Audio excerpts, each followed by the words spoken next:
Assalamualaikum warahmatullahi wabarakatuh. Alhamdulillah. Wassalatu wassalamu ala Rasulillah Muhammad ibn Abdillah wa ala alihi wa sahbihi wa man walah. Subhanaka la ilma lana illa ma 'allamtana innaka antal alimul hakim. Rabbi shrah li sadri wa yassir li amri wahlul 'uqdatan min lisani yafqahu qawli. Amma ba'du. Saudaraku sekalian yang saya muliakan, hanya Nabi yang kita harapkan. Hanya Nabi yang kami harapkan. Maksudnya bukan berarti kita nggak berharap kepada Allah Subhanahu wa taala, tapi jalan kita menuju Allah adalah lewat jalannya Nabi besar Muhammad sallallahu alaihi wasallam. Nabi ini harapan kita. Karena Nabi adalah satu-satunya jalan yang dibenarkan menuju Allah Subhanahu wa taala. Tentu pemilik segalanya, pengendali segalanya, sebagaimana pencipta segalanya adalah Allah Subhanahu wa taala. A'udzu billahi minasyaitonir rajim. Wallahu khalaqakum wa ma ta'malun. Kata Allah, Allah lah yang menciptakan kalian semua, dan Allah pula lah yang menciptakan apa yang kalian kerjakan. Semuanya dari Allah. Nih anggur, siapa yang bikin? Saya? Siapa yang bikin? Yang nyiptain mikrofon ini nih siapa? Allah. Yang menentukanmu hadir di tempat ini pada hari ini. Yang menentukanmu hari ini duduknya di tempat kamu berada saat ini. Allah. Allah semuanya. Allah yang punya kehendak. Apa yang akan saya sampaikan tidak akan dapat saya sampaikan kecuali dengan izin Allah. Dan apa yang akan kamu dengar tidak akan dapat kamu dengar kecuali dengan izin semuanya dari Allah Subhanahu wa taala. Masalahnya kita kan kepengennya yang bagus-bagus. Kita kan kepengennya yang enak-enak, betul? Di saat kita kepengen yang enak-enak, yang bisa ngasih yang enak-enak itu adalah Allah. Nah, Allahnya kalau ngelihat kita, kamu mau dikasih yang enak gimana? Nah, kamu tidak melaksanakan apa yang aku inginkan. Allah nih, kita kepengen rezeki. Allah lihatlah. Mau dikasih rejeki kayak gimana? Modelannya disuruh sholat gak mau, disuruh jaga lisan gak bisa, disuruh ibadah malas, tapi minta semua yang enak-enak.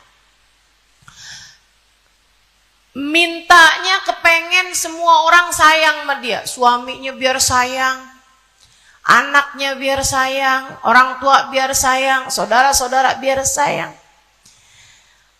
Allah lihatnya lagi mana mau disayang sama keluarganya, dia sendiri. Ma anaknya tukang ngomel, sama suaminya gak hormat, sama saudara-saudaranya rebutan warisan.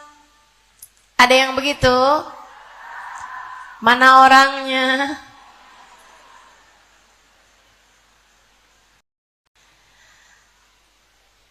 Tentu teman-teman saudaraku sekalian, kita dengan segala dosa-dosa kita dengan segala kelalaian kita dengan segala kemaksiatan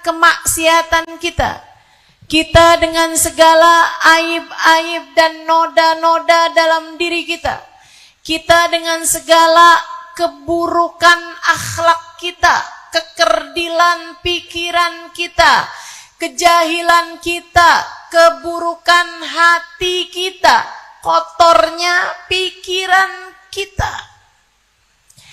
Pantasnya tuh Allah ngasih kita semua yang jelek-jelek dalam kehidupan kita di dunia sebelum akhirat.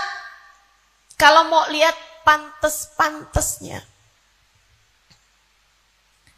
mata yang terus-terusan diisi dengan sesuatu yang haram, apakah menurutmu pantas dimuliakan untuk berjumpa dengan orang-orang mulia di dunia? Untuk kemudian berharap nanti di hari akhirat bisa berjumpa dengan Nabi Muhammad, rada susah. Rada susah. Kita nggak peduli nyakitin hati orang, tapi kita berharap pencipta alam semesta memberikan kebaikan-kebaikan dan kesenangan dalam hidup kita. Rada kontra gitu, agak susah, nggak nyambung. Tapi alhamdulillahnya kita sama Allah dikasih andalan, harapan, Nabi kita Muhammad, yang dengan segala kekurangan kita, nambal kita di hadapan Allah, yang dengan segala dosa-dosa kita, Nabi Muhammad menjadi Nabi yang tak henti beristighfar, memohon ampunan buat kita, yang dengan segala kotornya hati kita, Nabi Muhammad menjadi seseorang, menjelma seseorang yang kemudian menyapu hati kita, membersihkannya, biar pantas dituruni kebaikan-kebaikan, hal-hal indah dari Allah Subhanahu wa ta'ala.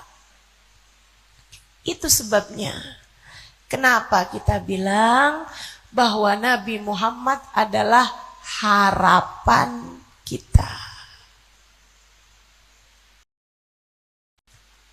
Semuanya dari Allah.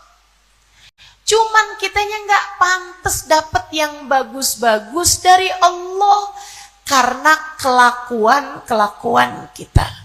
Kayak gini loh. Nih Allah nih, ibaratnya gini. Lagi pada sakit, kita perlu madu buat ngobatin sakit tersebut, tapi semua miskin, nggak kebeli madunya. Ada yang dermawan, terus dia bilang, bawa kemari tempat kalian, saya mau isi madu. Madu bagus, obat buat penyakit kita. Kita datang, bawa tempat-tempat kita. Dilihat ada yang tempatnya bagus, diisi. Ada yang tempatnya jelek, diisi juga. Ada yang tempatnya mewah, diisi. Ada yang tempatnya sederhana, diisi juga. Ada yang tempatnya gede, diisi gede, banyak. Ada yang tempatnya kecil, diisi kecil. Ada yang bawa tempat kotor. Di dalam tempat tersebut ada, mohon maaf, setetes kencing. Misal, ada kotoran burung. Misal, Bu, kira-kira diisi apa enggak? Begitu dilihat, suruh keluar kita. Enggak jadi dikasih. Di saat kamu enggak jadi dikasih, kamu enggak bisa bilang, ih pelit banget sih tuh, saya enggak dikasih. Nih, perhatian. Buat yang suka ngerasa, saya udah doa loh, tapi kok Allah nggak ijabah.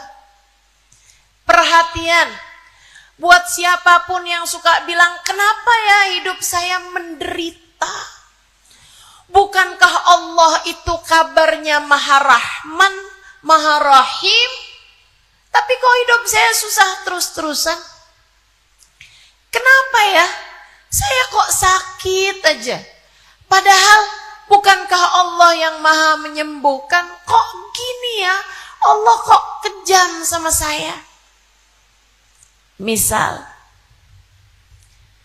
kalau kamu merasa begitu, nasib kamu kayak gak enak terus gitu.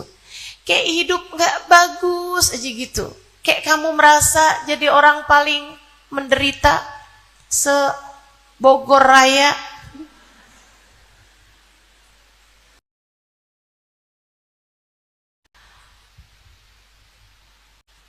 Tangga saya Ustazah biasa-biasa aja. Tapi suaminya setia sama dia. Saya nih Ustazah, cakep iya, pinter masak iya. Saya hebat segala-galanya Ustazah, tapi kok suami saya gak ada sayang-sayangnya sama saya. Misal, kalau kamu selalu merasa bahwa hidup kamu tuh kayak gak enak gitu, padahal kamu udah doa, kamu udah minta, kamu udah ibadah sama Allah Ta'ala, Bu, Kak, Dek, bisa jadi ini masalahnya. Ketika Allah mau menurunkan sesuatu kepadamu dari pemberian-pemberian Allah Subhanahu wa Ta'ala, Allah lihat tempatmu kotor. Allah lihat hatimu kotor. Sehingga Allah bilang, pergi sampai kamu bisa kembali bawa tempat yang bersih. Semua yang Allah turunkan dari kebaikan, Allah turunkan di hati kita.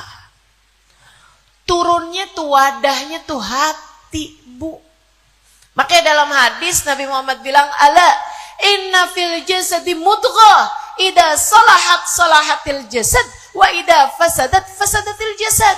Ketahuilah, dalam tubuh seseorang terdapat segumpal darah.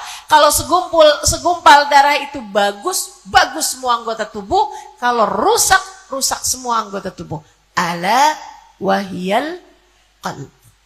Ketahuilah, segumpal darah tersebut adalah hati.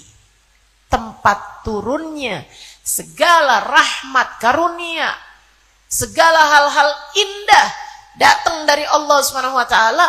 Nasib-nasib yang bagus, rasa-rasa yang bagus turunnya tuh di dalam hati. Takwa, cinta, termasuk husnul khotimah, termasuk ampunan, semuanya tuh turunnya di hati.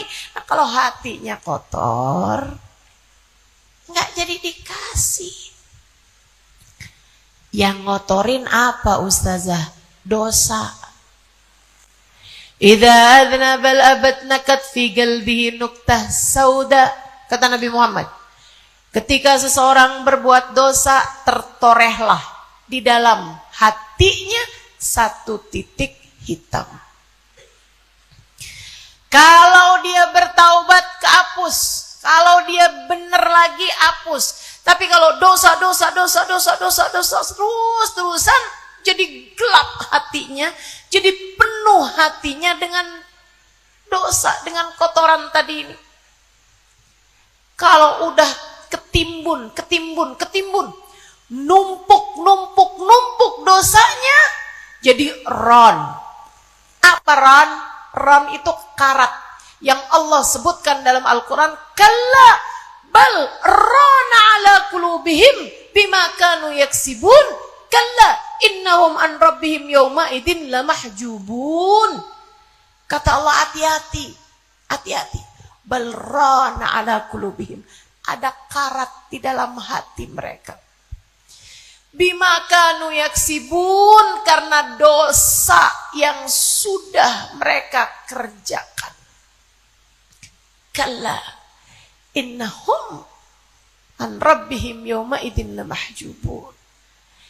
Orang yang hatinya penuh dengan karat, suatu hari nanti dia akan terhalang dari Allah Tuhannya. Apa maksudnya? Para ulama menjawab, matinya su'ul khatimah. Apa maksudnya? Para ulama menjawab, walaupun hidup dalam keadaan Islam, kalau ada ron dalam hatinya, dia di saat ajal menjemputnya, tercabut iman dari dalam hatinya, sehingga mati nggak bawa keimanan kepada Allah. Hidup sebagai orang Islam, tapi matinya nggak jadi orang Islam. Na'udzubillah. Bu, Kak, Dek. Di saat Allah lagi mau bagi-bagi hadiah darinya, dan kamu atau saya juga bawa hati, wadah yang kotor, yang bisa bersihin wadah itu Nabi Muhammad. Yang bisa bikin wadah itu bersih, nambel kekurangan-kekurangan kita, adalah baginda kita Nabi besar Muhammad. Bikin dosa kita, kotoran hati kita dihapus sama Allah Subhanahu wa ta'ala. Bikin kotoran-kotoran yang ada dalam hati kita itu bisa dibersihin. Itu Nabi besar Muhammad sallallahu alaihi wasallam. Betapa pentingnya Nabi Muhammad dalam hidup kita. A'udzu billahi minasyaitonir rajim. Bismillahirrahmanirrahim. Kuntum khaira ummatin ukhrijat linnas. Kalian adalah sebaik-baik umat yang Allah keluarkan di atas muka bumi ini.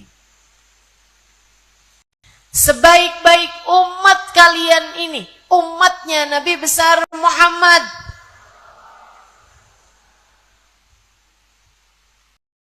Saya ngaca yang roman-romannya sebaik-baik umat nih. Yang kata Allah sebaik-baik umat modelannya kayak gini nih. Saya ngaca, mata belepotan dosa, telinga berlumur noda, lisan yang tak terjaga. Saya lihat diri saya, ibadah yang tak seberapa, pikiran yang seringkali kemana-mana, hati yang entah apa saja isinya.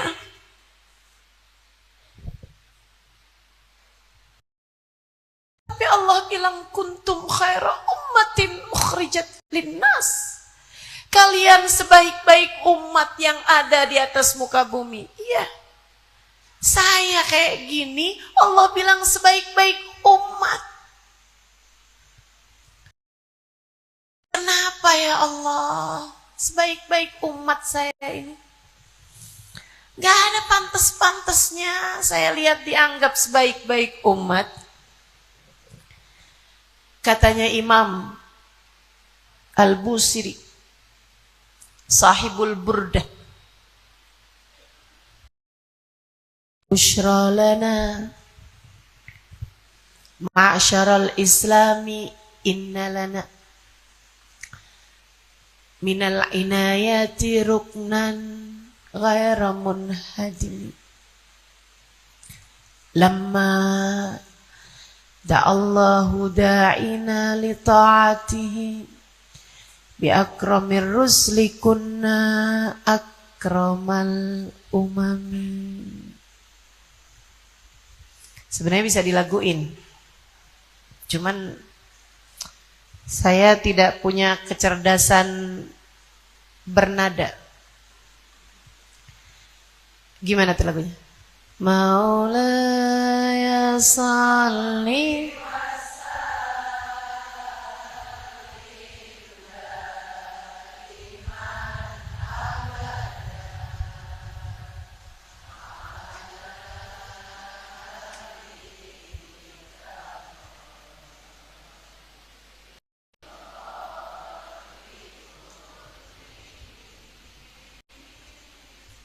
Bushra lana ma'syaral islami inna lana minal inayati nan ghaira munhadimi. Maulaya salli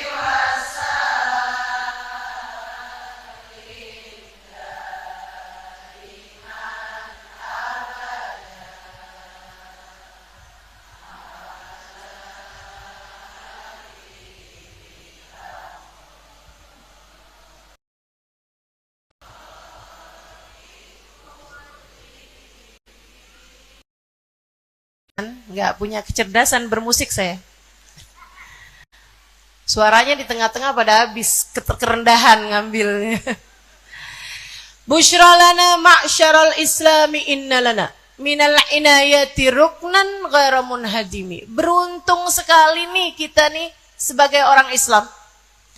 Kita punya tiang yang kita sandarin rame-rame sebagai umat, nggak akan pernah bisa roboh. Lamma da'allahu da'ina li ta'atihi bi akramir rusli kunna akramal umami. Ketika yang mengajak kita ke jalan Allah adalah sebaik-baik utusan, kita pun kena cipratan berkahnya sehingga Allah jadikan kita sebaik-baik umat. Jadi saya, kamu, kita semua dianggap Allah sebagai sebaik-baik umat bukan karena ibadah kita yang memang gak seberapa, bukan karena bagusnya akhlak kita karena kita emang enggak, bukan karena kelebihan-kelebihan kita karena kita memang punya kelebihan, yaitu berat badan.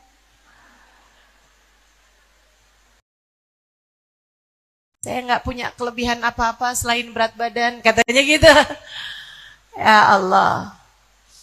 Teman-teman sikut sekalian yang saya muliakan, jadi nih kan, kenapa nih kita dengan segala kekurangan kita, dengan segala kecerobohan kita, akhlak kita yang buruk ini, ibarat orang mau dibagiin madu, kita bawa tempat penuh dengan kotoran. Kenapa yang kayak beginian dibilang kalian adalah sebaik-baik umat? Karena kita punya nabi bisa membersihkan wadah-wadah kita. Pakai apa bersihinnya? Pakai istighfar beliau buat kita. Pakai permohonan ampun Nabi Muhammad buat kita. Pakai doa-doa beliau mendoakan kita. Pakai munajat beliau dengan kesungguhan hati kepada Allah Subhanahu wa ta'ala mendoakan kita. Tak henti-henti. Nabi, teman-teman saudaraku sekalian, Nabi ini sepanjang hidupnya perang iya, Nabi sepanjang hidupnya mengajar, iya, tentu saja. Nabi sepanjang hidupnya berdakwah, iya. Nabi sepanjang hidup beliau di atas muka bumi banyak melakukan banyak hal. Tapi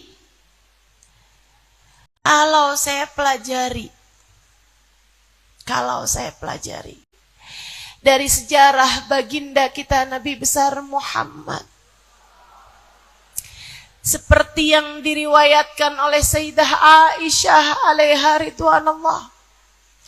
Sayyidah Aisyah bercerita ketika ditanya oleh Sayyidina Abdullah bin Zubair bin Al-Awwam, ponakan beliau, putranya Asma binti Abi Bakar.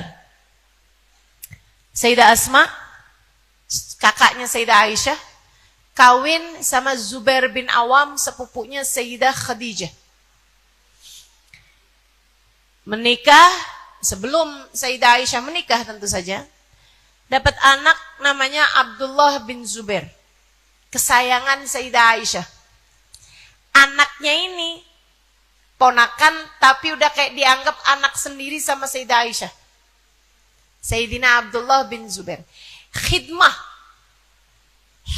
kepada Sayyidah Aisyah, jadi ibu beliau yang kedua, dikhidmahin sama ponakannya sendiri, kayak anak sama ibu. Nah ini Sayyidah Aisyah sama ponakan. Dari dekatnya Sayyidah Aisyah sama Sayyidina Abdullah bin Zubair, ponakannya ini, sampai Sayyidah Aisyah minta dipanggil ana Ummu Abdillah, saya ibunya Abdullah bin Zubair. Satu waktu, dengerin, biar kamu kenal sama Nabi Muhammad. Ini yang cerita yang satu selimut sama Nabi Muhammad. Kamu mau kayak gimana pun berpikir tentang Sayyidah Aisyah, akan saya bantah. Kalau kamu berpikir sesuatu hal yang buruk tentang Sayyidah Aisyah, pemikiran burukmu tersebut dengan mudah saya bantah dengan fakta bahwa dialah yang Allah pilih untuk menjadi seseorang yang berada satu selimut dengan Nabi Muhammad. Beradablah dengan pilihan Allah. Jangan main-main. Jangan main-main. Kamu pikir kamu siapa? Sampai berani mengatakan sesuatu hal yang tidak baik tentang Sayyidah Aisyah? Hati-hati sama rasa hati kamu. Kalau kamu cinta sama suami kamu, kemudian ada orang ngaku cinta sama kamu, ngasih hadiah banyak-banyak sama kamu, tapi dia jelek-jelekin suami kamu, apakah kamu bisa sayang sama orang tersebut? Gak bakalan. Saya kasih tahu kamu. Kamu kayak gimana bisa berbuat sama Nabi Muhammad? Andai kamu baca setiap hari sholawat kepada Nabi Muhammad 1.000.000 sekalipun tiap harinya, tapi kamu berani berkata buruk tentang istri beliau, tentang sahabat beliau, tentang anak-anak beliau, saya sampaikan padamu, apa yang kamu lakukan buat Nabi Muhammad tak akan memberi manfaat sedikit pun bagimu. Nabi tak akan memandang wajahmu. Bertaubatlah, beradablah kepada orang-orang yang dekat dengan Nabi Muhammad. Saya sampaikan padamu tentang Sayyidah Aisyah. Dengerin, biar kamu ngerti siapa Nabi Muhammad sallallahu alaihi wasallam. Ceritanya Abdullah bin Zubair. Suatu hari saya lagi berduaan sama bibi saya nih yang udah kayak ibu saya, Sayyidah Aisyah, guru ibu meskipun sebenarnya bibi. Saya lagi enak gitu keadaannya, saya tanya,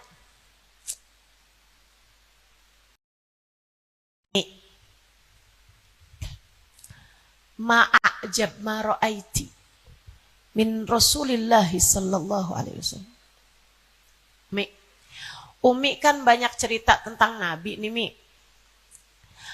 Apa hal paling istimewa yang Umi saksikan dalam diri Nabi Muhammad sallallahu alaihi wasallam? Sayyidah Aisyah diam, mikir. Apa ya? Habis itu Sayyidah Aisyah mulai nangis. Air matanya bercucuran. Diingetin tentang Nabi Muhammad, kilas baliknya keluar semua. Masa lalu saat bersama dengan Nabi hadir semua dalam benaknya. Sayyidah Aisyah itu ketika wafat usianya 80-an tahun. Teman-teman dengerin saya. Usia Sayyidah Aisyah ketika meninggal dunia 80-an tahun. Beliau hidup bersama dengan Nabi Muhammad 10 tahun.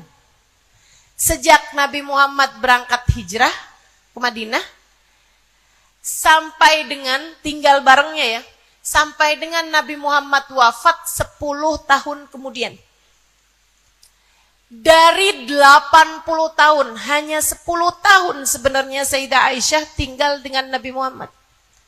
Tapi memori Sayyidah Aisyah semuanya adalah tentang Nabi Muhammad.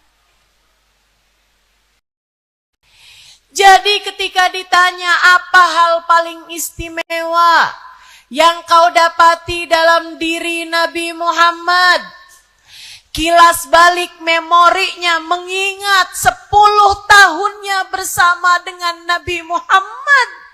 Dan itu membuat Sayyidah Aisyah menangis. Dari yang asalnya keluar air mata begitu aja, sampai Sayyidah Aisyah menangis sampai dadanya sesak.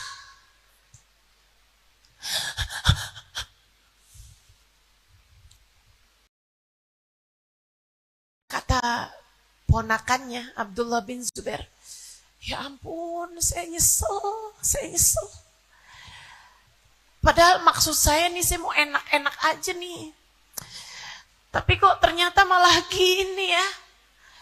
Aduh, gimana cara dieminnya nih? Kan gak mungkin juga udah nangis kayak begitu terus dibilangin, gak jadi Mi, gak jadi nanya Mi. Ya gak mungkin. Nangis lama banget. Udah bisa diem gitu, habis itu nangis lagi. Ya Allah. Sampai menit demi menit, waktu yang sangat lama. Habis itu Sayyidah Aisyah berhasil diem. Ketika tenang, beliau nangisnya udah reda. Beliau jawab, ya waladi, sa'altani an a'jab ma ra'ait min Rasulillah sallallahu alaihi wasallam. Kaifa ujibuhu wa kana kullu fi'lihi ajaba. Nah, kamu bertanya padaku tentang hal paling istimewa yang aku dapati dalam diri Nabi Muhammad. Saya nggak bisa jawabnya, Nak, karena semua yang ada dalam diri Nabi Muhammad adalah istimewa. Karena yang saya dapati dalam diri Nabi Muhammad adalah hal yang istimewa. Semuanya istimewa. Cara ngomongnya, cara makannya, cara tidurnya, cara senyumnya, semuanya istimewa. Perlakuannya kepada yang kecil, yang tua, yang muda, semua istimewa. Mukanya cakep, badannya cakep, senyumnya cakep, matanya cakep, semua istimewa. Sholatnya cakep, ibadahnya cakep, sedekahnya cakep, jihadnya cakep, zikirnya cakep, Qur'annya cakep, semua istimewa. Bagaimana saya bisa menjawab pertanyaanmu, nak? Semua yang ada dalam diri Nabi Muhammad adalah istimewa. Suatu malam, kata Sayyidah Aisyah, ketika aku sudah satu selimut dengannya,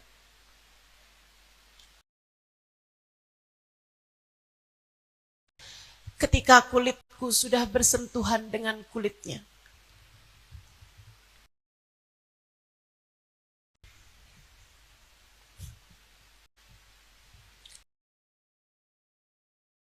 tiba-tiba Nabi Muhammad bertanya padaku. Mataku udah hampir ketidur. Udah hampir tidur, hampir hilang. Nabi tiba-tiba bertanya padaku, ya Aisyah, alak haja. Rasul, maaf Rasul, kata Sayyidah Aisyah. Kita kan kalau lagi ngantuk-ngantuk ditanya sama orang kan nggak denger ya. Jangan ditanya sama orang. Nih ibu-ibu saya ngomong sejam aja kadang-kadang nggak denger. Kalau ditanya habis pulang majelis, Mi habis hadir majelis Ustazah Halimah, tadi Ustazah ngomong apaan? Tentang Rasulullah. Ngomong apa Mi? Apa? Pokoknya Nabi Muhammad cakep dah. Ada yang begitu? Mana orangnya? Saya. Kadang-kadang saya suka mikir, saya tiap hari nih ngajarin. Tiap hari saya ngisi maulid di sana sini, sana sini. Kadang-kadang saya suka mikir nih hari ini ngomong apa ya? Kayak biar nggak sama gitu sama majlis-majlis yang lain. Tapi habis itu saya mikir lagi, ya nggak apa-apa sama juga, orang udah lupa. Benar.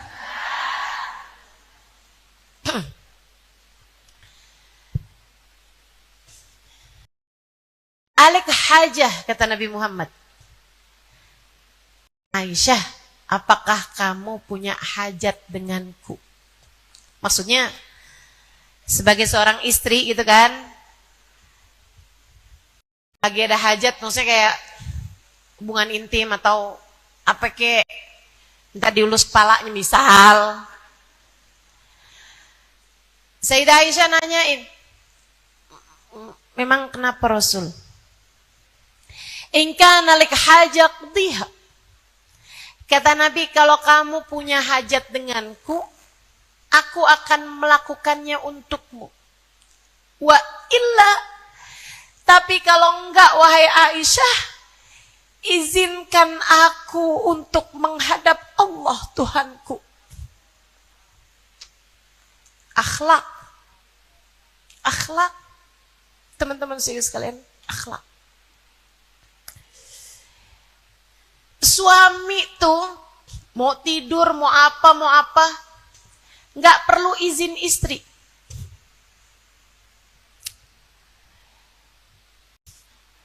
Istri kalau mau keluar rumah perlu izin. Ini sebelum saya lanjutin nih. Kalau di sini ada hadir istri yang sebenarnya nggak dapat izin suami buat keluar tapi maksa keluar juga, saya harap segera berdiri dan pulang. Beneran saya serius. Serius saya. Nggak ada perlunya kamu datang ketemu sama saya. Kalau kamu nggak dapat izin suamimu buat hadir di sini, suamimu jauh lebih penting buat kamu daripada saya. Harus mikirnya bener nih. Giliran suaminya bilang, jangan, kamu jangan pergi maulid. Astagfirullah.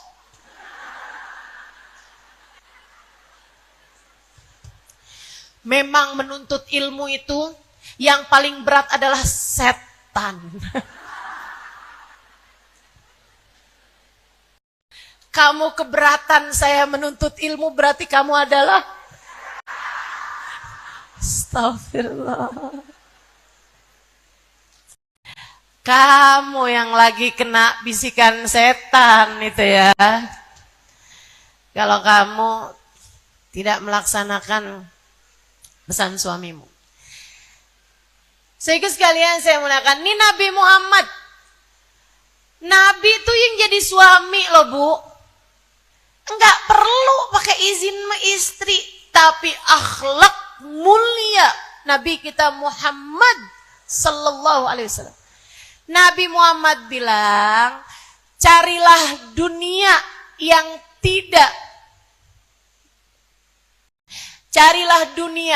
tidak membahayakan akhirat, carilah akhirat yang tidak membahayakan dunia. Nabi mau sholat, mau nyari akhirat kan?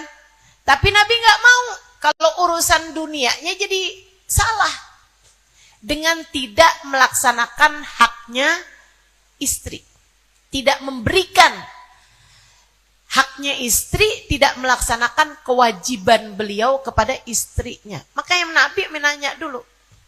Dan Bu, liatin akhlak mulianya Sayyidah Aisyah, perempuan yang berada di dalam didikannya Nabi Muhammad.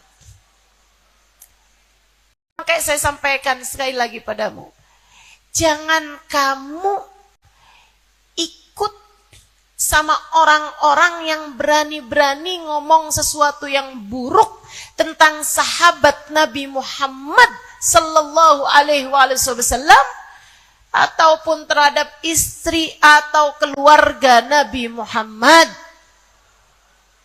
Hati-hati.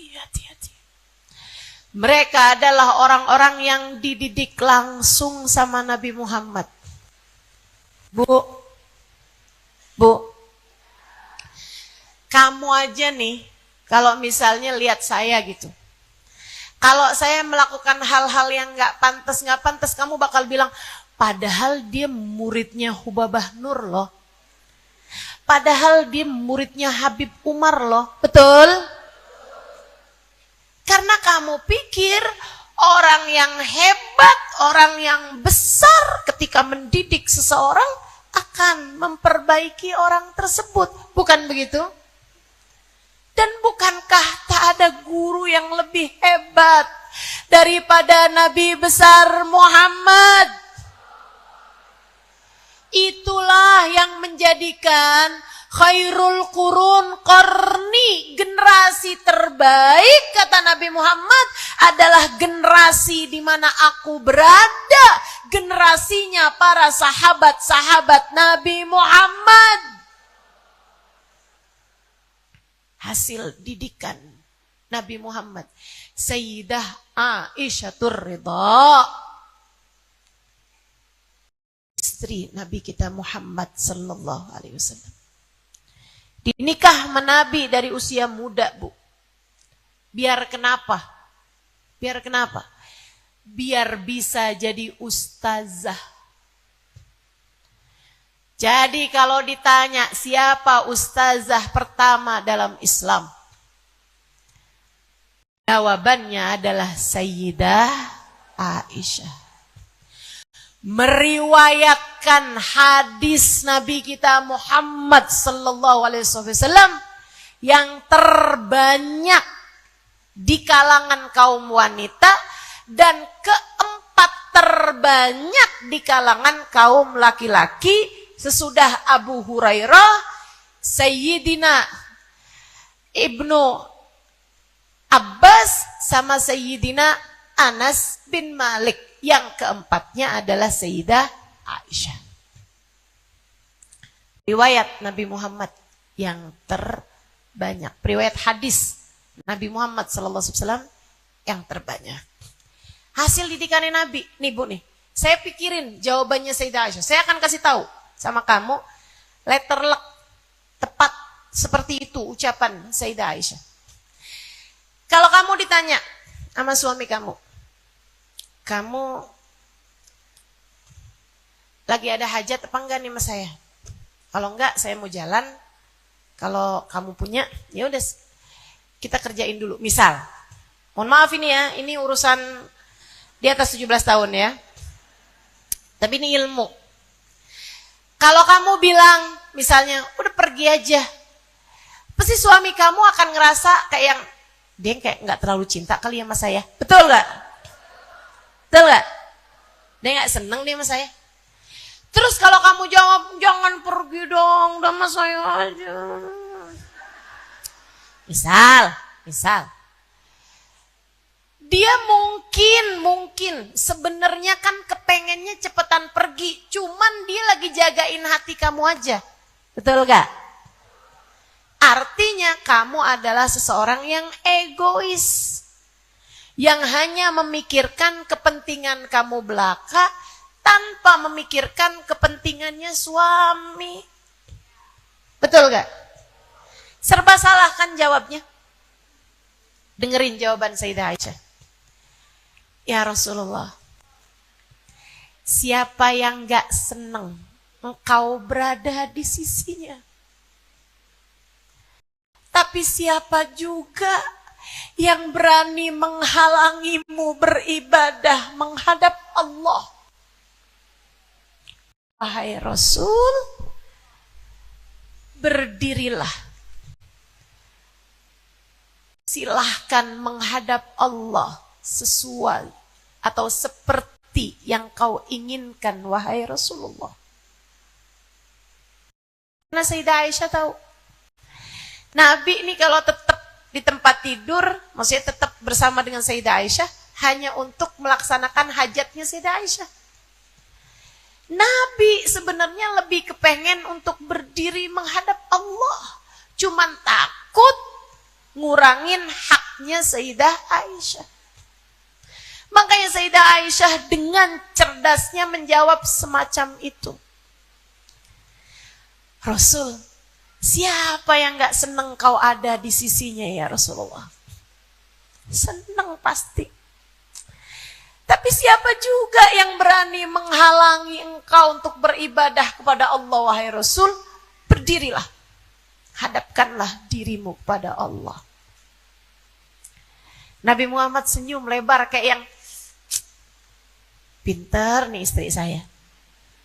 Berhasil saya ngedidiknya. Itu sebabnya, kenapa Allah gak milih kamu jadi istrinya?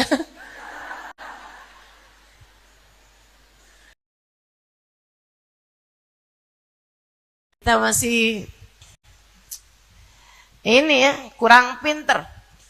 Kurang pinter jaga hati, kurang pinter jaga lisan. Benar gak?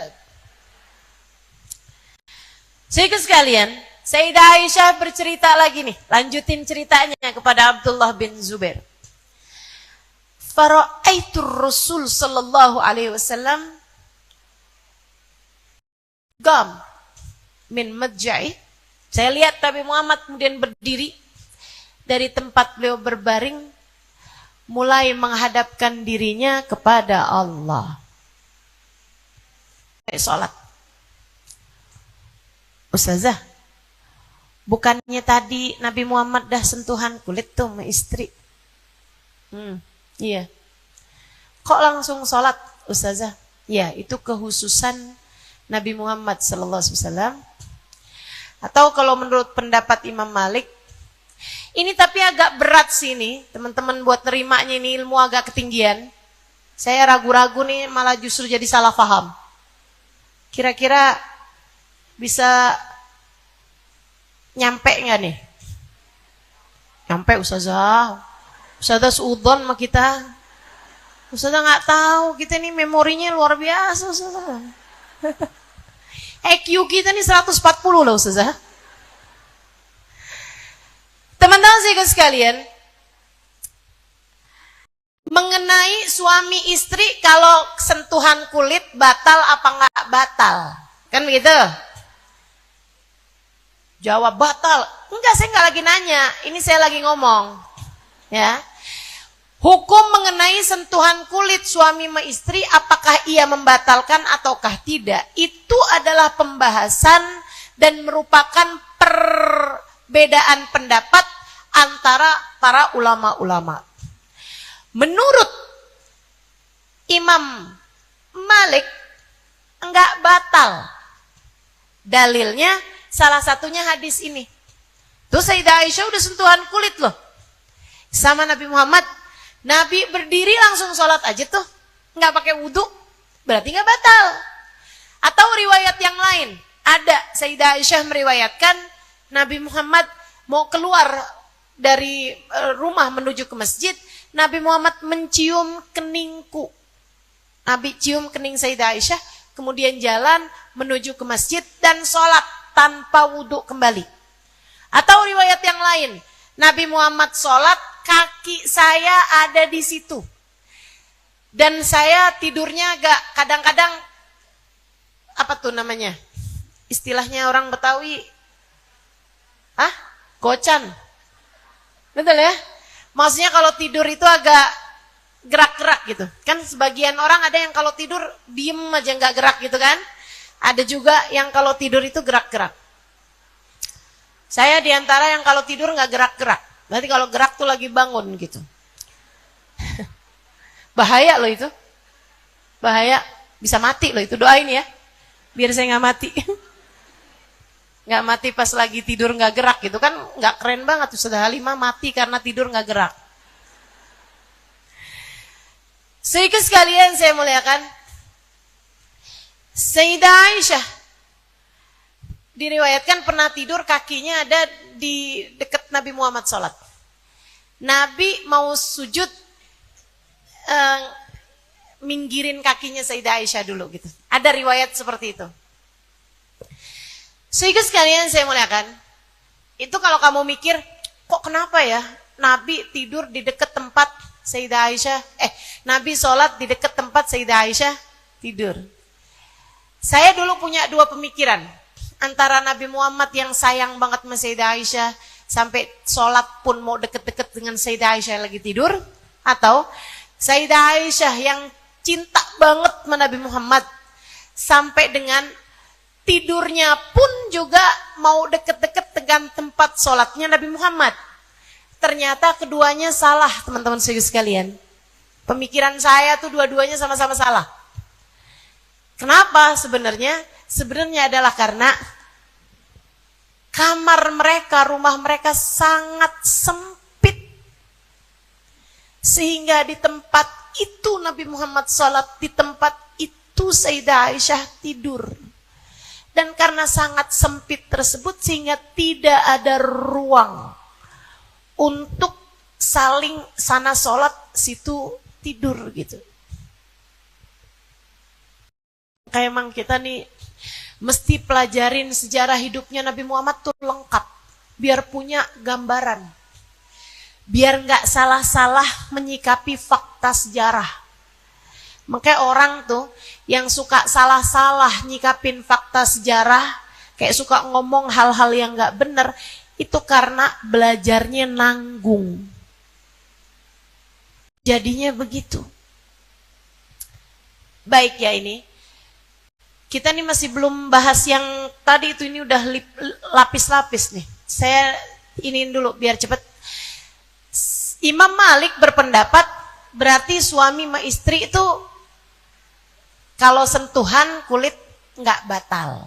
Katanya beliau dengan dalil-dalil yang tadi saya sampaikan. Tapi kan ada ayatnya. Imam Syafi'i ngambil ayat yang itu. Aula mastumun nisa fa illam tajidu ma'an fatayammamu sa'idan tayyiba. Gitu kan? Idza qumtum ila salati faghsilu wujuhakum wa aydiyakum ilal marafiq. Ya. Ada di ayat itu ja'akumul ghaid aula mastumun nisa fa illam tajidu ma'an fatayammamu sa'idan tayyiba. Katanya Allah Subhanahu wa taala dalam Al-Qur'an, kalau kamu buang hajat, kalau kamu maksudnya kencing ataupun buang air itu ya, kalau kamu sentuhan kulit laki-laki dengan perempuan, kamu bersentuhan kulit sama istri kamu, lamastumun nisa, bersentuhan kulit sama istri kamu, fa'ilam tajidu ma'an, kamu mesti wudu. Kalau kamu nggak bisa wudu karena nggak ada air, maka tayammumlah. Kata Imam Syafi'i, berarti sentuhan antara suami istri hukumnya adalah batal. Karena Allah menyebutkannya barengan sama kencing, barengan sama buang hajat. Kalau kamu buang air, itu maka batal wudhu kamu. Gitu ya. Kamu mau sholat, wudhulah lagi. Kata Allah kan begitu. Termasuk kalau kamu bersentuhan kulit. Imam Malik bilang, oh enggak. Yang dimaksudkan dengan sentuhan kulit di situ tuh kalau bersentuhan kulitnya pakai syahwat. Kalau nggak pakai syahwat nggak batal. Karena Nabi Muhammad tuh wudhu, nggak pakai wudhu tuh. Habisnya cium kening Sayyidah Aisyah, nggak pakai syahwat. Kemudian beliau langsung pergi sholat. Habisnya nyingkirin kaki Sayyidah Aisyah dari tempat, maksudnya nyampingin kaki Sayyidah Aisyah dari tempat beliau sholat. Itu juga Nabi Muhammad nggak batal wudhunya. Atau seperti yang tadi tuh ya, habis sentuhan kulit dengan Nabi Muhammad, Sayyidah Aisyah langsung berdiri mengerjakan sholat. Sedikit sekalian saya muliakan, katanya Imam Syafi'i, oh enggak gitu. Yang itu khusus buat Nabi Muhammad. Sebagaimana Nabi punya kehususan yang lain. Apa itu? Nabi tidurnya enggak batalin wudhu. Kita kalau tidur batalin wudhu. Nabi tidurnya enggak batalin wudhu. Sama halnya dengan Nabi sentuhan kulitnya juga enggak batalin wudhu. Makanya kalau pendapatnya Imam Malik yang di Mekah tuh, kalau tawaf gandengan suami istri itu kan nggak batal kalau menurut pendapat Imam Malik. Nah, kita ini yang menurut pendapat Imam Syafi'i, kalau kita bersentuhan kulit lagi tawaf atau lagi sholat gitu ya, atau lagi punya wudhu, maka wudhu kita adalah batal, teman-teman sekalian. Karena kita madhabnya adalah Imam Syafi'i. Begitu ya, jelas ya? Faham ini, bisa dimengerti? Jadi katanya Imam Syafi'i, kamu bersentuhan kulit sama suami kamu, itu batal wudhunya.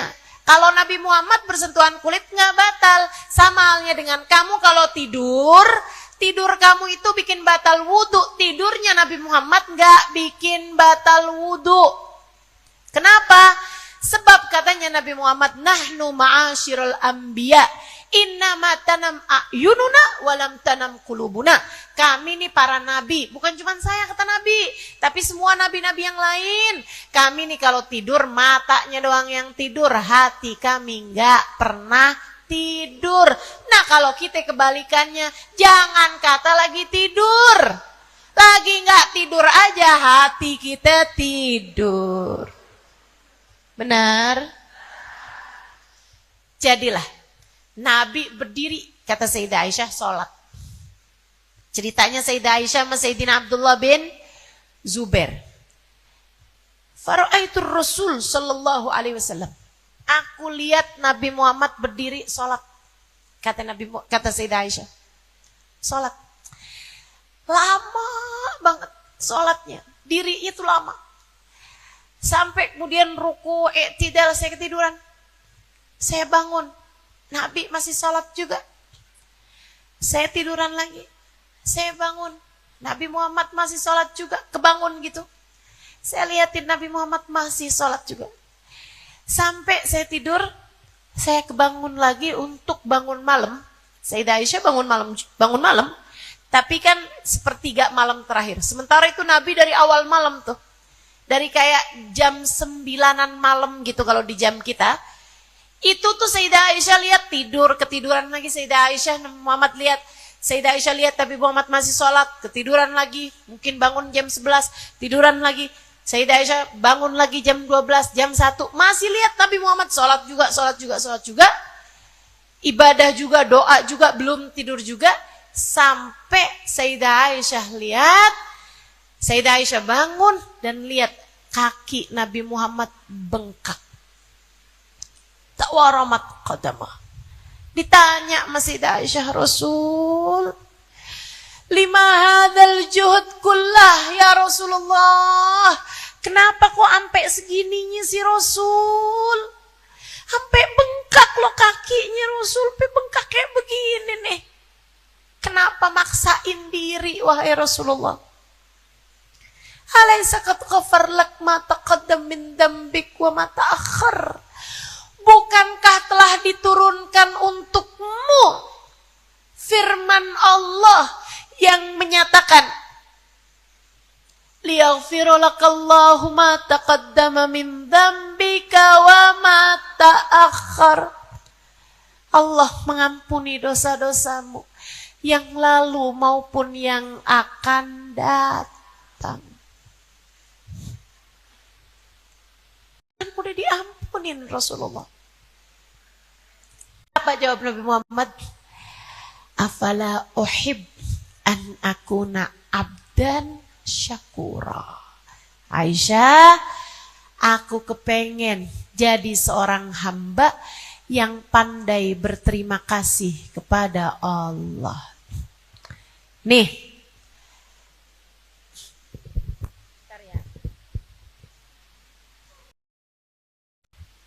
pamit minum dulu ya.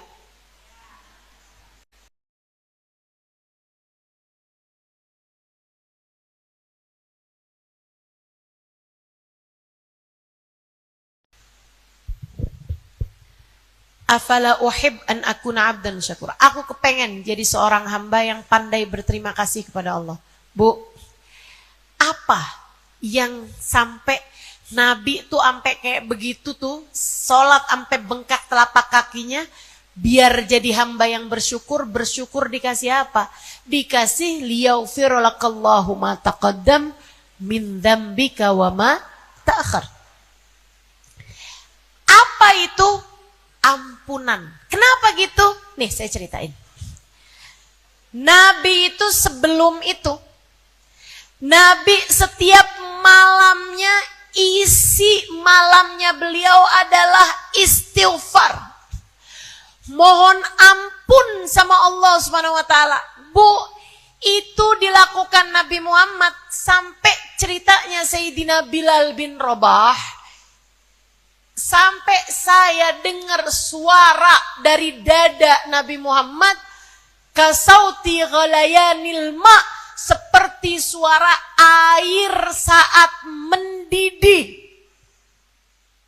Bilal bin Rabah kalau mau adzan subuh, tuh Sayyidina Bilal kalau udah lihat fajar udah datang nih, atau fajar nih udah deket lagi nih datang, Sayyidina Bilal masuk ke kamar Nabi Muhammad sallallahu alaihi wasallam, kasih tahu, Rasul, adzan subuh udah datang. Waktu fajar udah datang. Nabi bilang, "Lebek ya Bilal." Itu nanti Sayyidina Bilal naik ke atas menara, kemudian adzan, melantunkan suara adzan beliau. Sayyidina Bilal bercerita, saya tuh kalau masuk kamar Nabi, saya sering lihat Nabi Muhammad keadaannya beda-beda. Saya pernah lihat Nabi Muhammad sedang tidur miring karena panjang tahajud beliau, deket subuh tuh Nabi Muhammad tidur miring. Pernah, sebentar gitu kayak gak nyampe 10 menit tidur miringnya Nabi Muhammad.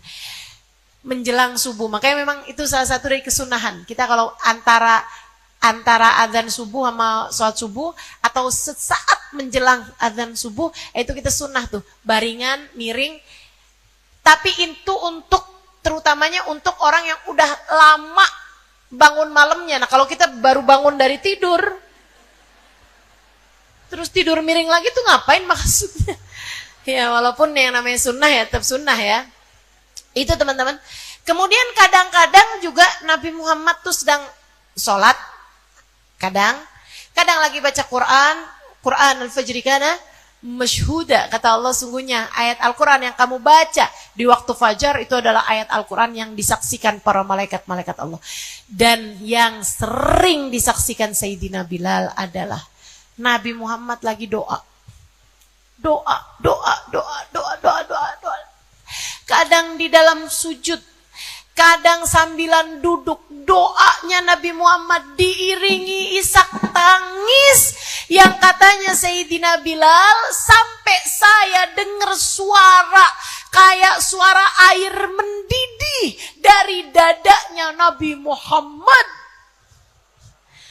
dari kekuatan doa beliau. Menurut kamu Nabi Muhammad doa apa?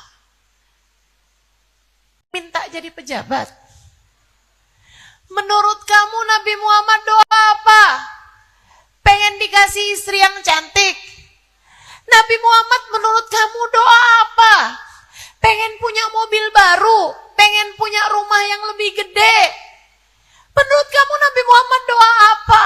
Teman-teman saudaraku sekalian, Sayyidah Aisyah meriwayatkan dalam hadis yang lain, kuntu farrahtun Nabi sallallahu alaihi wasallam dat yaum. Saya suatu hari bikin seneng hati Nabi Muhammad.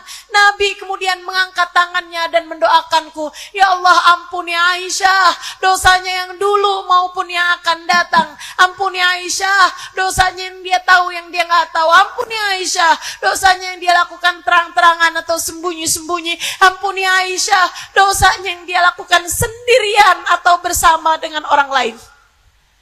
Sayyidah Aisyah bilang, seneng banget saya dengar doanya Nabi sampai saya nggak bisa berhenti senyum. Saya senyum sampai merah pipi saya. Nabi Muhammad tanya, kamu senang mendengar doaku hai Aisyah? Ya Rasulullah, ini hari lebih menyenangkan saya daripada hari Lebaran. Sayyiduna Nabi sallallahu alaihi wasallam berkata, Aisyah, inni da'autu bihadihi da'wa fi kulli lailah li ummati. Aisyah, kamu harus tahu, ini adalah doa saya setiap malam. Doa kayak gini nih, saya doa setiap malam Aisyah. Buat siapa wahai Rasulullah? Li ummati, buat umat saya. Ya Allah, ampunin dosa umat saya ya Allah. Yang lalu-lalu maupun yang akan datang. Umat saya yang sekarang ada maupun umat saya yang belakangan ya Allah. Ampunin dosa mereka ya Allah. Kitanya belum ada. Kitanya belum bikin dosa karena kita belum ada. Nabi 1400 tahun yang lalu sudah mendoakan ampunan buat kita. Bukankah beliau harapan satu-satunya buat kita? Sebelum kita ada di atas muka bumi ini, keberadaan kita sudah didahului dengan keberadaan doanya Nabi Muhammad buat kita.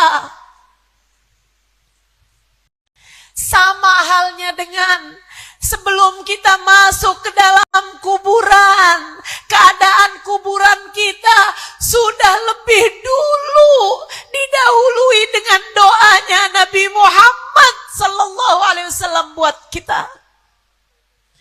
Sebelum kita datang ke mahsyar, Nabi Muhammad udah duluin keberadaan kita di mahsyar dengan doanya Nabi Muhammad minta keselamatan umatnya di saat berada di padang mahsyar.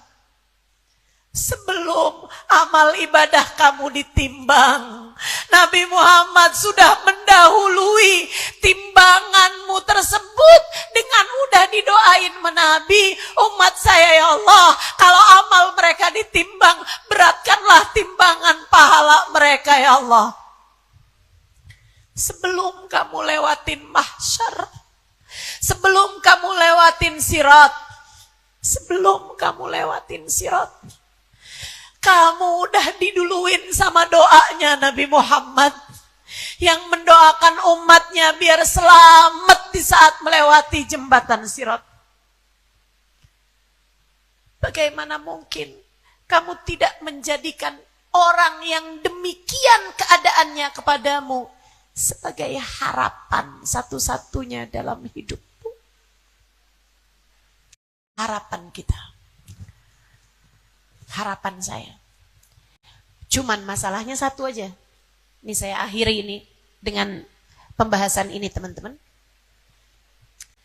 Masalahnya cuma satu aja. Satu aja. Apakah kamu tetap jadi umat Nabi Muhammad sampai kamu masuk ke dalam kuburan? Itu doang masalah. Itu doang. Itu doang. Dan kamu gak bisa ngandelin siapapun. Kamu gak bisa bilang, ya saya umatnya Nabi Muhammad lah. Saya kan punya nasab. Saya gak punya bapak saya si Fulan bin Fulan al Fulani. Gak bisa. Kamu gak bisa ngandelin, saya kan muridnya Fulan bin Fulan. pastilah saya mati jadi umat Nabi Muhammad. Nggak bisa. Nggak bisa. Saya bilang nggak bisa. Saya kan ibadah saya begini, begitu, begini. Nggak bisa. Nggak bisa. Sebab bagaimanapun ketetapan Allah di atas segala sesuatu. Bahkan kepada keluarga Nabi Muhammad, Allah SWT mengatakan, ya nisa'an Nabi, kalau kalian, wahai keluarga Nabi, kata Allah di surat Al-Ahzab ayat 30-an, kata Allah, wahai keluarga Nabi, mayyati minkunna bifahishatin, wahai keluarga Nabi, siapa di antara kalian yang mengerjakan dosa, Allah lipat gandakan dosa tersebut 2 kali lipat. Double dosa kalian. Habis itu ayatnya, wadzalika 'alallahi yasira. Yang kayak begituan gampang bagi Allah Subhanahu wa taala. Keluarga Nabi malah dilipat gandakan dosanya. Kamu gak bisa ngandelin apa-apa. Di hadapan Allah gak ada yang bisa dijadikan andalan. Gak bisa. Maka satu-satunya harapan andalan kita Nabi Muhammad sallallahu alaihi wasallam. Masalahnya satu itu. Apakah kamu berhasil tetap jadi umat Nabi Muhammad sampai kamu mati? Dan ini yang diminta sama para ulama. Ini yang jadi hajatnya Imamul Haddad. Habib Abdullah bin Alawi Al-Haddad. Dalam salah satu qasidahnya beliau mengatakan, hajatan fin nafsi ya Rab, faqdiha ya khaira qadi. Hajatan fin nafsi ya Rab, faqdiha ya khaira qadi. Ya Allah, hajat saya cuma satu doang hajat saya, Allah kabulkan hajat saya ya Allah. Muridnya pada nanya, Syekh Habib, itu hajat satu itu hajat apa Habib? Apa jawab Imamul Haddad? Hajat saya cuma satu. Iya, apa hajat itu Habib? Surga Firdaus yang tertinggikah? Dikasih kewalian, kutubkah? Pemimpin para walikah? Hajatmu apa nih? Jadi orang yang berada di barisan paling depan dari umatnya Nabi Muhammad kah? Apa hajatmu? Sampai engkau bilang, hajat saya cuma satu ya Allah, hajat saya cuma satu ya Allah. Kabulin ya Allah, hajat saya kan cuma satu ya Allah. Kata Imamul Haddad, hajati an amut ala husnil khatimah. Hajat saya cuma satu, mati bawa iman. Hajat saya cuma satu, mati jadi umatnya Nabi Muhammad. Iman gak tercabut dari dalam hati saya. Yang kayak Imamul Haddad aja hajatnya cuma satu. Karena ngerti, orang kalau ngerti itu begitu jadi tawadhu. Apalagi yang kayak kita-kita ini. Kamu, saya gak pernah ada jaminan. Saya belum pernah dapat jaminan bahwa saya mati jadi umat Nabi Muhammad. Saya belum dapat jaminan. Dan saya tahu kamu semua, kita semua, belum ada siapapun di antara kita yang sudah dapat jaminan bahwa saat kita datang kepada Allah, kita bawa iman di dada kita, bahwa Allah bawa Nabi Muhammad di dada kita, belum ada jaminannya Allah.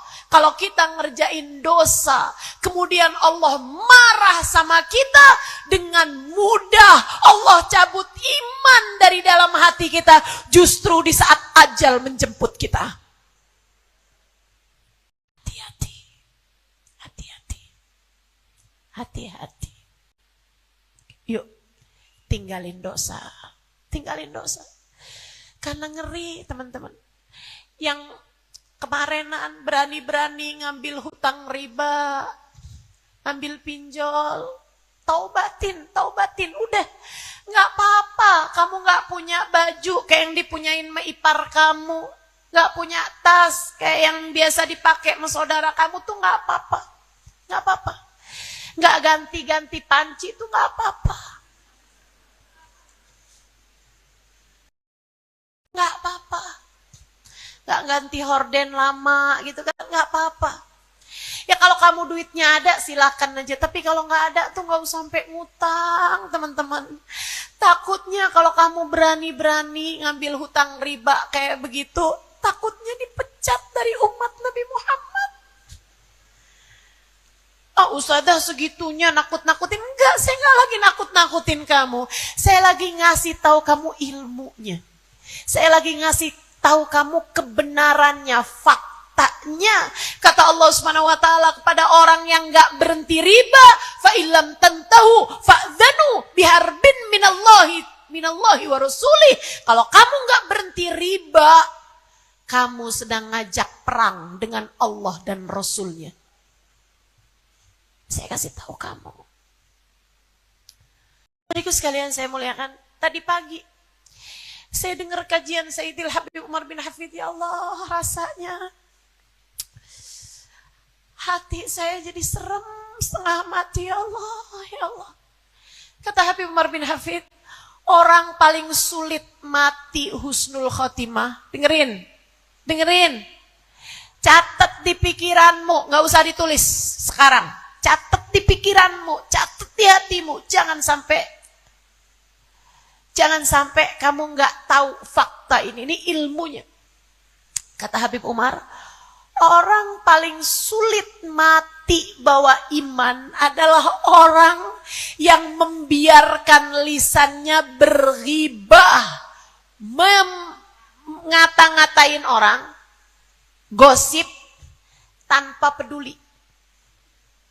Orang yang enggak taubat dari gibah, ngomongin orang terus, hari ini ngomongin si ini, besok ngomongin si ini, terus ngomongin orang, enggak peduli gitu, tiap harinya ngomongin orang. Itu orang paling sulit mempertahankan iman di saat ajal datang menjemput. Kita nih gampang banget ngomongin orang. Terus Habib Umar bin Hafid bilang, orang yang udah taubat dari gibah adalah orang terakhir yang selamat dari api neraka. Jadi kalaupun kamu udah taubat dari gibah nih, kita nih bisa jadi masuk surganya paling belakangan.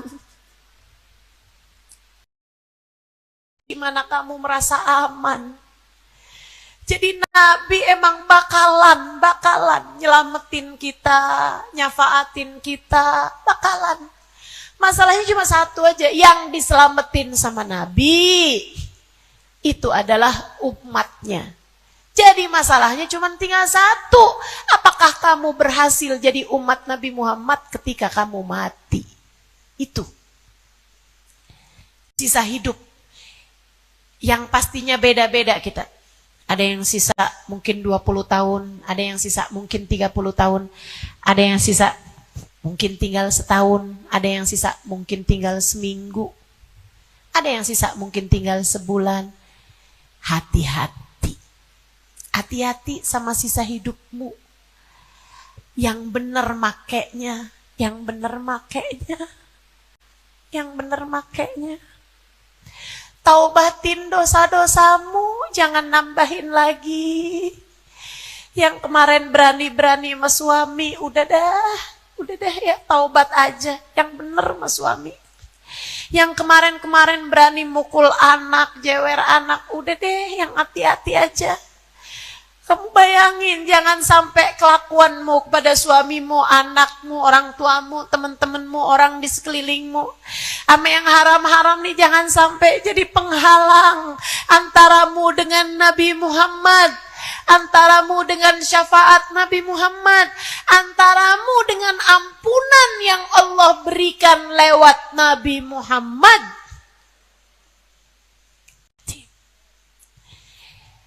Jadi Nabi, teman-teman, beban paling berat dalam hidup beliau adalah soal dosa umatnya.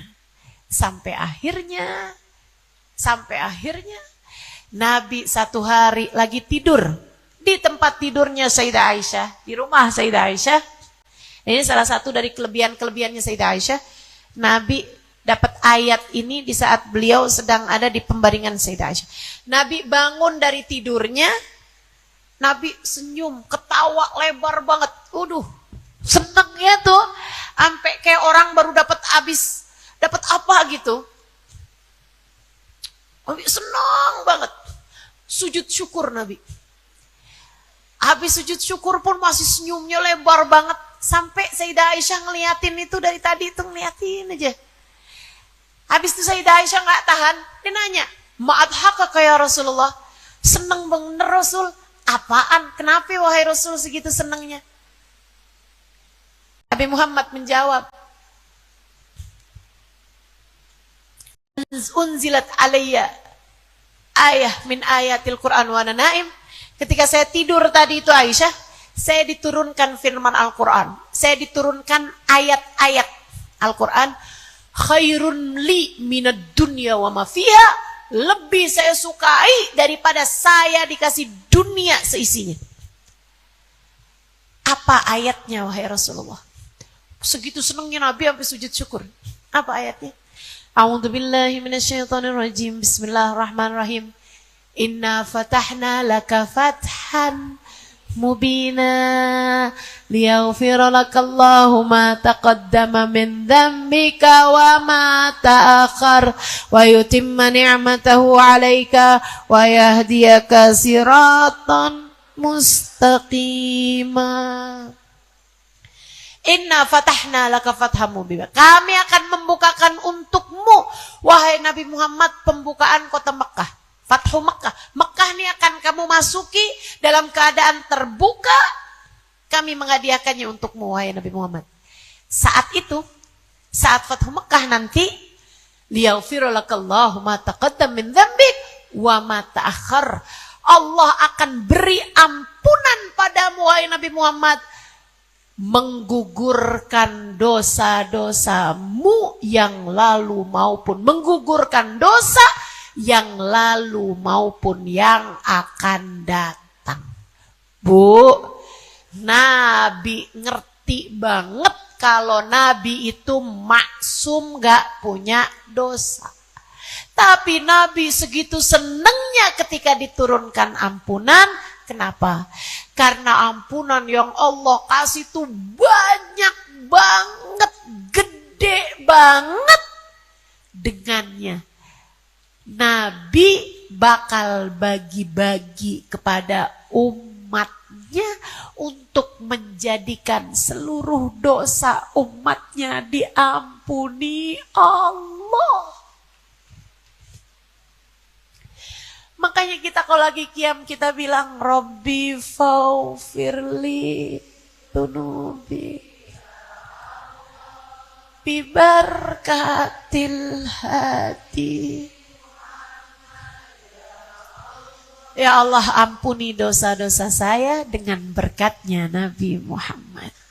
Kita minta ampunan yang Allah kasih kepada Nabi Muhammad. Makanya kamu kalau lagi tahajud, kamu kalau lagi doa, kamu boleh kamu bilang ya Allah ampuni dosa-dosa saya ya Allah. Boleh, begitu boleh. Gitu ya, insya Allah kebagian juga. Tapi jauh lebih bagus lagi kalau saya bilang ya Allah ampuni dosa saya ya Allah. Saya tagih ampunan yang kau berikan kepada Nabi Muhammad ya Allah.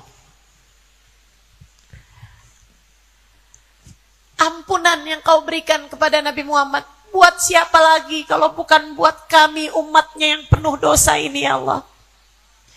Kan umatnya Nabi ini kan ada yang banyak dosanya. Kayak siapa? Kayak kita. Ada yang nggak banyak dosanya atau bahkan nggak punya dosa kayak para wali, kayak para hamba-hamba Allah yang soleh-solehah, itu kan dosanya nggak ada, atau kalaupun ada dikit gitu kan. Ampunannya Nabi banyak. Buat siapa kalau bukan buat kita? Mungkin tagih itu. Ya Allah, anak saya susah dibilangin kasih ampunan ya Allah yang kau berikan kepada Nabi Muhammad. Atau kamu bertawasul kepada Nabi, ya Rasulullah, saya kan umatmu hai Rasul. Anak saya umatmu hai Rasul. Suami saya umatmu hai Rasul. Siapapun yang lagi kamu doain, ya Rasulullah, bagilah ampunan yang Allah berikan padamu untuk kami wahai Rasulullah. Nagih ampunan yang Allah kasih kepada Nabi Muhammad. Dengan cara itu Nabi Muhammad jadi harapan kita, andalan kita. Nabi Muhammad jadi sebab Allah mengampuni dosa-dosa kita. Amin ya rabbal alamin. Taubatin dosa yang lalu, taubatin dosa yang lalu. Niat mulai hari ini mau hati-hati sama hidup biar bisa mati tetap jadi umatnya Nabi Muhammad. Kita mau jalanin sunnah-sunnahnya Nabi, kita mau hidup sebagai umat Nabi Muhammad yang baik. Mudah-mudahan mati jadi umat Nabi Muhammad, dalam kubur dapat syafaat Nabi Muhammad, di padang mahsyar dikumpulkan dalam rombongan Nabi Muhammad, bisa minum dari telaga Nabi Muhammad. Saat amal kita ditimbang dapat syafaat Nabi Muhammad. Saat lewat jembatan Sirat dapat syafaat Nabi Muhammad. Masuk surga Allah yang ada Nabi Muhammadnya. Biar bisa sering-sering ketemu sama Nabi Muhammad. Biar bisa mata kita sering-sering mandang wajah Nabi Muhammad, insyaallah. Ala hadhihi niyah bikun niyah salihah jami'ah syamilah ila hadratin Nabi. Al-Fatihah. Bismillahirrahmanirrahim. Alhamdulillahirabbil alamin.